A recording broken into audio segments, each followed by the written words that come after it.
that is widely used. Widely used mean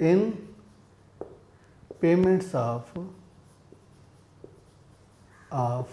debt.